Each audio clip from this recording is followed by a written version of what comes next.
Et si ta pauvreté n'était pas simplement liée à ton effort, mais à des actions invisibles qui bloquent ta subsistance sans que tu t'en rendes compte? Beaucoup de personnes travaillent dur, multiplient les efforts, cherchent des solutions, mais rien ne change réellement dans leur vie financière. Comme si une barrière invisible empêchait la richesse d'entrer et de rester. Reste jusqu'à la fin de cette vidéo, car le 8e péché est tellement répandu qu'il détruit la baraka sans que la majorité des gens ne s'en rendent compte, et il pourrait être la raison principale de tes difficultés aujourd'hui. Assalamu alaikum wa rahmatullahi wa barakatuh, chers frères et sœurs. Bienvenue sur Réveil de l'Oumma. Avant de commencer, n'oubliez pas d'appuyer sur le bouton j'aime. Votre soutien nous encourage à vous proposer encore plus de contenu de qualité. Croyez-moi, vous ne voulez pas manquer ce que nous vous réservons. Si vous n'êtes pas encore abonné, c'est le moment. Activez la cloche de notification pour être parmi les premiers informés de la sortie de nouvelles vidéos riches en enseignements sur la foi islamique. Partagez avec vos proches et laissez un commentaire ci-dessous pour me faire part de vos impressions. Vos commentaires comptent beaucoup pour nous. Merci d'être là et croyez-moi, vous ne voudrez pas manquer la suite. Bonne vidéo. Aujourd'hui, ce que tu vas découvrir n'est pas un simple rappel, c'est un avertissement spirituel. Car dans l'islam, la richesse et la pauvreté ne sont pas seulement des chiffres. Elles sont aussi liées à la baraka, à la bénédiction qu'Allah place ou retire d'une vie. Seule une minorité de personnes comprend réellement pourquoi certaines portes se ferment dans leur vie, alors que d'autres s'ouvrent sans effort apparent. Maintenant, dis-moi en commentaire, avant de continuer, est-ce que tu as déjà ressenti que, malgré tes efforts, quelque chose bloque ta progression, oui ou non? Dans la suite de cette vidéo, nous allons révéler 8 comportements graves, souvent négligés, qui peuvent attirer la pauvreté selon les enseignements islamiques, les rappels du Coran et les avertissements des savants comme Dr Zakir Naik. Reste attentif, car la vérité du 8e point pourrait complètement changer ta manière de voir ta vie et tes difficultés. Certaines personnes se demandent pourquoi leur argent disparaît rapidement, pourquoi les portes se ferment malgré les efforts, pourquoi la vie semble toujours plus difficile que prévu alors qu'elle travaille honnêtement. La réponse peut parfois se trouver dans un point très simple mais profondément ignoré, l'ingratitude envers les bienfaits d'Allah. Allah rappelle dans le Coran une règle claire et puissante. Si vous êtes reconnaissant, je vous donnerai encore plus. Mais si vous êtes ingrat, mon châtiment est terrible. Sourate Ibrahim 14-7. Ce verset ne parle pas seulement de spiritualité, il parle aussi de prospérité et de perte de bénédiction. Beaucoup de gens aujourd'hui vivent entourés de bienfaits, mais leur langue est remplie de plaintes. Je n'ai rien, ma vie est difficile, rien ne marche pour moi. Et petit à petit, sans s'en rendre compte, ils effacent la perception des bienfaits déjà présents. Selon les enseignements rappelés par des prédicateurs comme Dr Zakir Naik, la gratitude n'est pas seulement dire « merci » avec la bouche, c'est reconnaître intérieurement qu'Allah est la source de tout, même dans les petites choses. Car celui qui ne reconnaît pas ce qu'il a aujourd'hui risque de perdre même ce qu'il possède déjà. Histoire à méditer, un homme vivait modestement, mais il répétait toujours « Alhamdoulilah » même dans les difficultés. Il n'avait pas beaucoup de richesses, mais il avait une tranquillité étrange dans son cœur.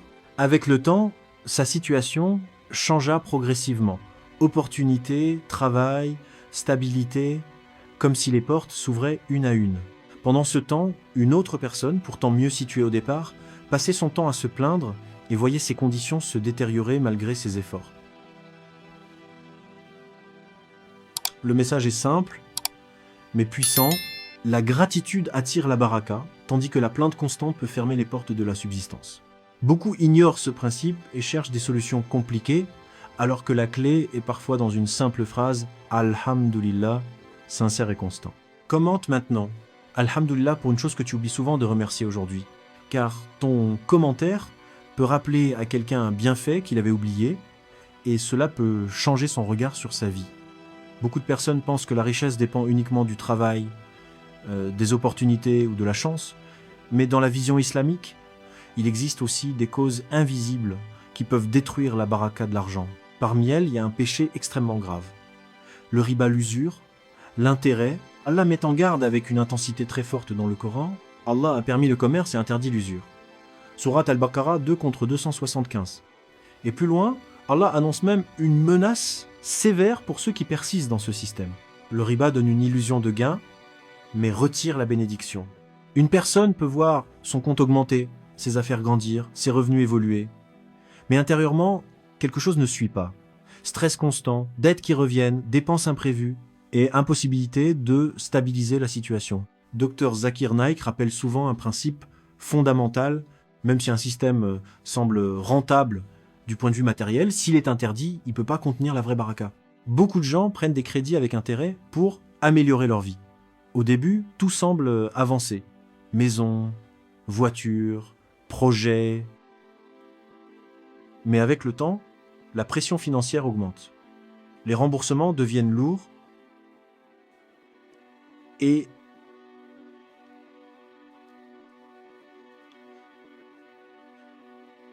mais avec le temps, la pression financière augmente. Ce n'est pas seulement une question d'argent, c'est une question de sérénité et de bénédiction.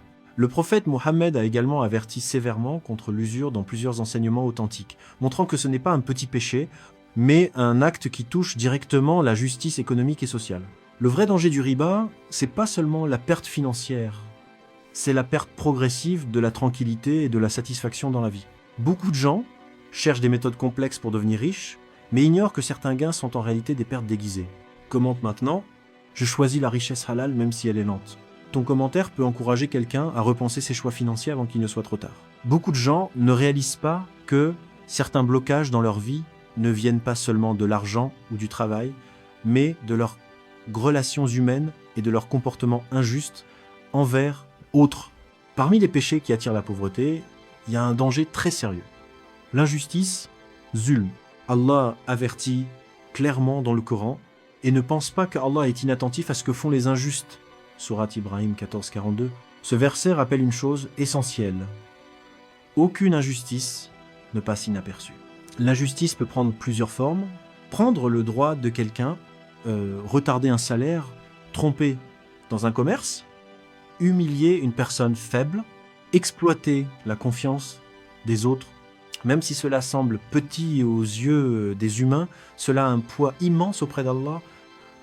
Dans les enseignements du prophète Mohammed, l'injustice est décrite comme une obscurité le jour du jugement.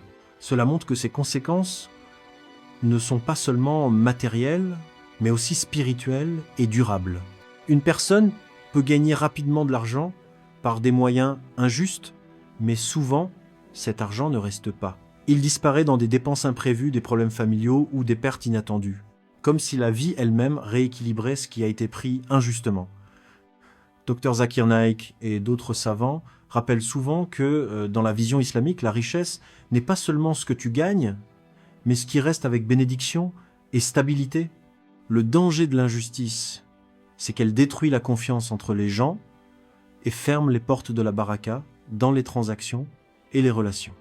Beaucoup de personnes cherchent des solutions financières, mais ignorent que leurs propres actions envers les autres peuvent être la cause invisible de leurs difficultés. Commente maintenant, je refuse toute injustice même contre moi-même. Ton commentaire peut rappeler à quelqu'un que la justice commence par soi-même et peut changer des comportements avant qu'il ne soit trop tard.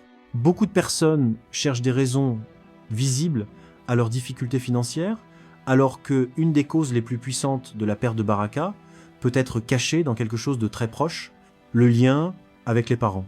Dans l'islam, le respect des parents n'est pas un simple conseil moral, c'est une ordonnance divine liée directement à la bénédiction de la vie. Allah dit « Et ton Seigneur a décrété, n'adorez que lui, et faites preuve de bonté envers les parents » Sourate Al-Isra dit à 7-23. Ce verset place immédiatement après l'unicité d'Allah le droit des parents, ce qui montre son immense importance. Beaucoup de personnes ne réalisent pas que la désobéissance aux parents peut devenir une cause invisible de blocage dans la vie, difficultés financières, instabilité, portes qui se ferment sans raison apparente. Cela ne signifie pas que toute difficulté vient de là, mais que c'est un facteur spirituel très lourd que beaucoup négligent. Le prophète Mohammed a fortement insisté sur le respect des parents, en particulier de la mère, en rappelant que leur satisfaction est liée à la satisfaction d'Allah. Quand une personne blesse ses parents, les ignore ou leur manque de respect, cela ne reste pas seulement une blessure familiale, cela peut devenir une barrière dans sa propre vie. Histoire à méditer. Un jeune homme avait une situation financière instable. Il changeait souvent de travail, ses projets échouaient, et il ne comprenait pas pourquoi rien ne durait. Avec le temps, il comprit qu'il avait négligé sa mère pendant des années, répondant froidement, l'ignorant dans ses besoins, et coupant parfois le lien. Quand il décida de se repentir sincèrement et de renouer avec elle, en lui parlant avec douceur et respect, sa vie commença progressivement à changer. Plus de stabilité, plus de calme et des opportunités inattendues.